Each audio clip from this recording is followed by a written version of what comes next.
అందరికీ నమస్కారం. నేను డాక్టర్ మౌనిక, హోమియోపతి కన్సల్టెంట్. ఈరోజు నేను డిస్మెనోరియా ప్రాబ్లం గురించి చెప్పాలి అనుకుంటున్నాను. డిస్మెనోరియా ప్రాబ్లం అంటే ఏంటి, అసలు ఆ ప్రాబ్లం వచ్చినప్పుడు మనం ఎలాంటి సిమ్టమ్ ఫేస్ చేస్తాము, అసలు ఆ ప్రాబ్లంకి మనకి ఎలాంటి ట్రీట్మెంట్ అయితే కనుక పర్మనెంట్గా తగ్గుతుంది అనే దాని గురించి చెప్తానండి. సో బేసికల్గా ఏంటంటే డిస్మెనోరియా అనేది ఇది పెయిన్ఫుల్ యూట్రైన్ బ్లీడింగ్ అనేసి అని అంటామండి. యూజువల్గా మనకేంటంటే ఇది మనకి రెండు రకాలుగా ఉంటాయి, primary dysmenorrhoea and secondary dysmenorrhoea. యూజువల్గా ఏంటంటే ఇది మనకి ప్రైమరీ డిస్మెనోరియాలో ఎలాంటి చేంజెస్ కనిపిస్తాయి అని అంటే కనుక మనకి ఫ్లో స్టార్ట్ అయ్యాక లైక్ సివియర్గా ఫస్ట్ డే కానివ్వండి, సెకండ్ డే కానివ్వండి, సిమ్టమ్స్ ఉంటాయి. లైక్ స్టమక్ పెయిన్ ఉండడం కానివ్వండి, బ్యాక్ పెయిన్, కాళ్ళు లాగడం కానివ్వండి, వామిటింగ్ సెన్సేషన్ ఉండడము, ఇటువంటివి అనేటివి మనం చూస్తూ ఉంటాం ఎక్కువగా. ఇలాంటి సిమ్టమ్స్ అనేటివి మనం ప్రైమరీ డిస్మెనోరియాలో చూస్తాము. అండ్ ఇక్కడ ఏంటంటే మనకి ప్యాథలాజికల్ చేంజెస్ అనేటివి కనిపిస్తూ ఉంటాయి. అండ్ యూజువల్గా మనకి బ్లీడింగ్ అనేది పెయిన్ఫుల్గా ఉంటుంది అన్నమాట. నెక్స్ట్ సెకండరీ డిస్మెనోరియాలో కూడా మనకి ఏంటంటే మనకి బ్లీడింగ్ అనేది కూడా పెయిన్ఫుల్గా ఉంటుంది. అండ్ ఇక్కడ కూడా మనం ప్యాథలాజికల్ చేంజెస్ అనేవి చూస్తాము at the same time. But difference ఏంటంటే సెకండరీ డిస్మెనోరియాలో మనకి పీరియడ్ రాకముందు, ఫ్లో స్టార్ట్ అవ్వకముందు మనకి 1-2 days బిఫోర్ మనకు సిమ్టమ్స్ కనిపిస్తాయి. అండ్ ఫ్లో స్టార్ట్ అయ్యాక కూడా మనకి సిమ్టమ్స్ అనేవి కనిపిస్తూ ఉంటాయి. సో ఫ్లో స్టార్ట్ అవ్వకముందు మనకి బ్యాక్ పెయిన్ రావడం కానివ్వండి, స్టమక్ పెయిన్ రావడం కానివ్వండి, హెడ్ఏక్గా ఉండడం కానివ్వండి, ఇటువంటివి చూస్తాం. అండ్ ఫ్లో స్టార్ట్ అయ్యాక కూడా మీ సిమ్టమ్స్ అనేవి కనిపిస్తూ ఉంటాయి. సో సెకండరీ డిస్మెనోరియా అంటే ఇది అన్నమాట.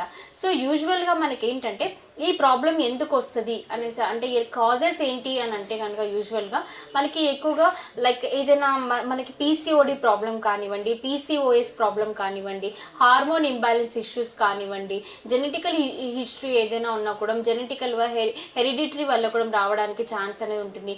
నెక్స్ట్ వచ్చేసి మన లైఫ్ స్టైల్ డిజార్డర్స్. మనకి ఎక్కువగా ఏంటంటే ప్రజెంట్ సిచ్యువేషన్లో మనకి లైఫ్ స్టైల్ చేంజెస్ వల్ల కూడా చాలా మందిలో ఈ డిస్మెనోరియా ప్రాబ్లంతో కూడా సఫర్ అవుతున్నారు.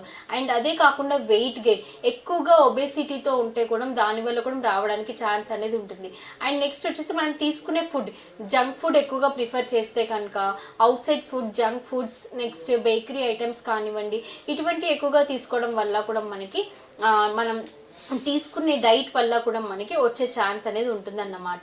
సో ఇలాంటి ప్రాబ్లమ్స్, నెక్స్ట్ ఇవే కాకుండా సైకలాజికల్ ఇష్యూస్ ఎక్కువగా మనం ఏంటంటే యాంగ్జైటీ, టెన్షన్, స్ట్రెస్ ఇటువంటివి ఎక్కువగా ఉంటే కనుక వాటి వల్ల కూడా మనకి ట్రిగర్ అవ్వడానికి ఛాన్స్ అనేది ఉంటుంది డిస్మెనోరియా ప్రాబ్లం అనేది. సో ఇలాంటి ప్రాబ్లంతో ఫేస్ చేస్తున్నప్పుడు ఎలాంటి సిమ్టమ్స్ కనిపిస్తాయి మనకి అని అంటే కనుక నెక్స్ట్ ఎలాంటి సిమ్టమ్స్ కనిపిస్తాయి బేసికలీ అంటే పెయిన్ఫుల్గా ఉంటుంది బ్లీడింగ్ అనేది. నెక్స్ట్ వచ్చేసి మనకి స్టమక్లో పెయిన్ కనిపిస్తూ ఉంటుంది. అది కూడా ఏంటంటే bearing down type of pain అనేది కనిపిస్తూ ఉంటుంది. లోవర్ అబ్డామిన్లో ఎక్కువగా చూస్తూ ఉంటాం పెయిన్ అనేది కూడా మనకి. నెక్స్ట్ హెవీగా ఉంటుంది ఫ్లో అనేది. నెక్స్ట్ వచ్చేసి క్లాట్స్ కూడా రిలీజ్ అవుతూ ఉంటాయి. ఫస్ట్ డే, సెకండ్ డే ఎక్కువగా ఫ్లో అనేది హెవీగా ఉండడం వల్ల క్లాట్స్ అనేటివి కూడా కనిపిస్తూ ఉంటాయి. నెక్స్ట్ జనరలైజ్డ్ వీక్నెస్ ఉంటుంది, బ్యాక్ పెయిన్ ఉంటుంది, నాజియా సెన్సేషన్ ఉంటుంది, వామిటింగ్ కూడా అయ్యే ఛాన్స్ అనేది కనిపిస్తూ ఉంటుంది, హెడ్ఏక్ ఉంటుంది.